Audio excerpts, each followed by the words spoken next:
Okay guys, we're back. Now we have a Bel Air. Which year is it? 55? 55. We'll put some headers on and we want to see which power she's going to be pushing on the dyno.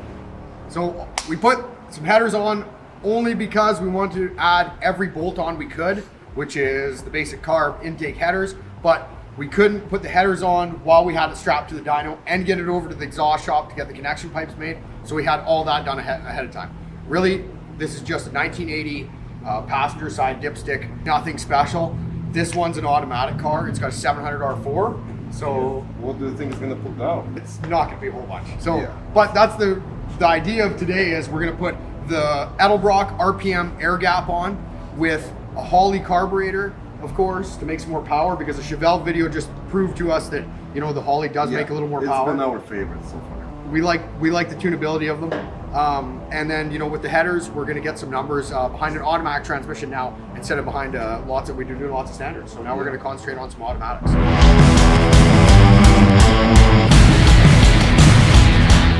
What are you guessing, Oleg? Huh? 140? 140? I say 160.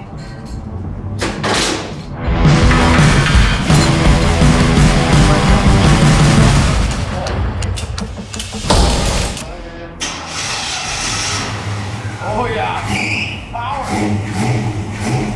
Of course, here.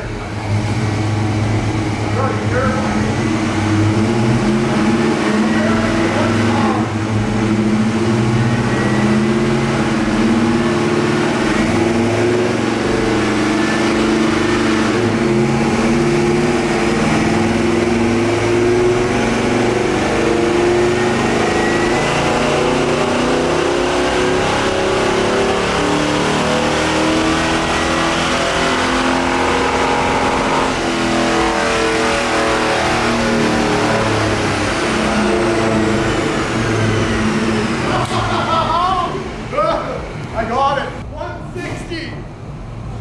I fucking won that one.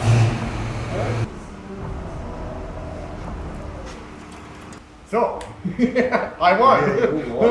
159. 159 and 210 torque. This thing's really stock. The cabinet is stock. The dyno, if you look at the dyno graph, it shows Float the valves. yeah, Oleg, the power, he started the dyno at 3000. it just fell off right until he floated the valves right at 5,800 RPM. So now what we're gonna do is we're gonna throw a intake, the best intake.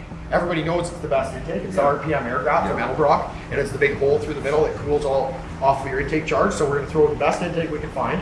That's for the street.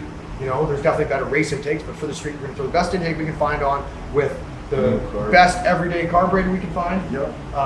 650 Holley vacuum secondaries. We'll show a little bit of tuning that up when we do the final dyno, and then we'll adjust the secondaries, and then you guys can learn how to do that too. It's a good little thing to know, and it can bring your power in a little sooner.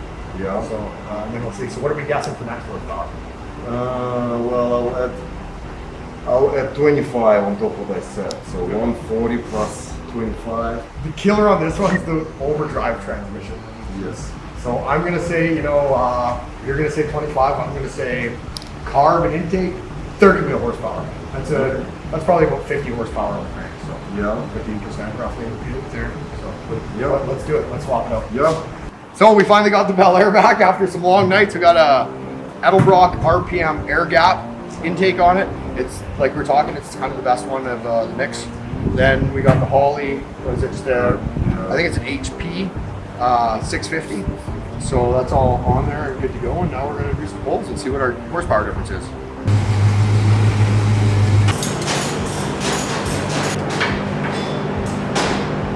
Let's see it, big boy.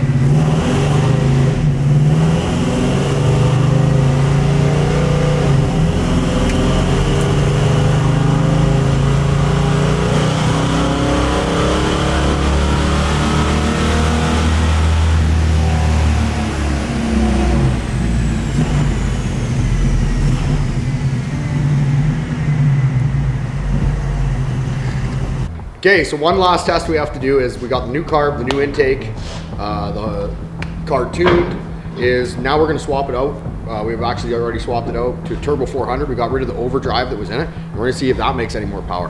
On top of it, guys, you might be wondering how when we take the videos and we get the 8th mile time, the 60-foot time, you might be wondering how we do that. We do it with a little device called the Draggy. It is a magnet, magnetized to your vehicle. You sync your phone with it, just download the app. You can get them online. You download the app, you link it, and then you go from there. You go to a racetrack or somewhere. Make sure you're doing it in a safe location. All the stuff we do is always in a rented area, with the safety of others in mind. That's the biggest thing. So, but check them out, Draggies, super cool. And then we're gonna do a hit here and see if we make any more power with the Turbo 400 over the overdrive 700 R4.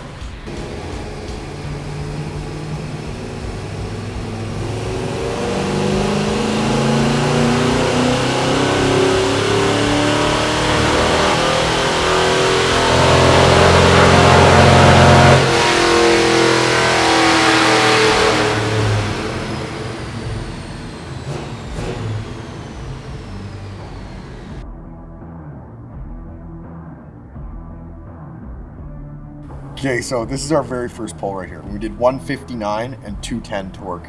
On the graph, it's the smallest one of them all. Next up, we added the carb and intake, and only really we gained like 4-wheel horsepower, but we gained another 20 foot-pounds of torque, but that was untuned. Once we tuned it, and we did a couple pulls here, we got it up to 170, 172, and our torque was at almost 245. We're 1.5 foot-pounds short of making 245 to the wheels. Last up, we talked about doing the tranny swap. So we did the tranny swap, and crazy enough, it threw our tune way out. The tune went way out. So where it was just straight lean, so we just redid the power valve actually, and it cleaned it right up, and it gave us 177 wheel horsepower. That was the biggest horsepower number we got so far, but it actually brought the torque down 1.5 foot-pounds. So doing the Turbo 400 swap. Okay, so end of the day horsepower, you're only gonna make, we made 177. That's stock 350 horsepower behind, a turbo 350.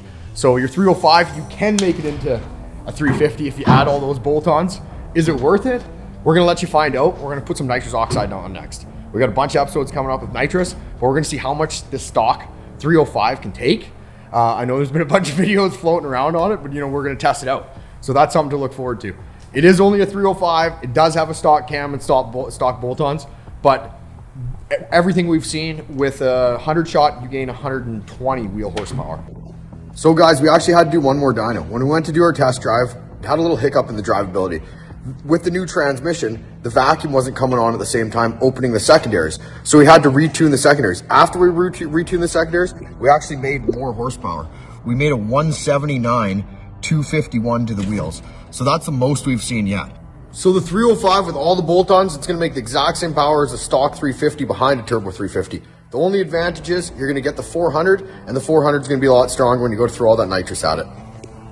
But ultimately, you want the 350 to, it's just a better engine, more cubic inches to start with, or an LS, they're another good one. Big block, anything, the cubic inches is gonna help you out. Aluminum cylinder heads, roller cam, that stuff's all gonna help you.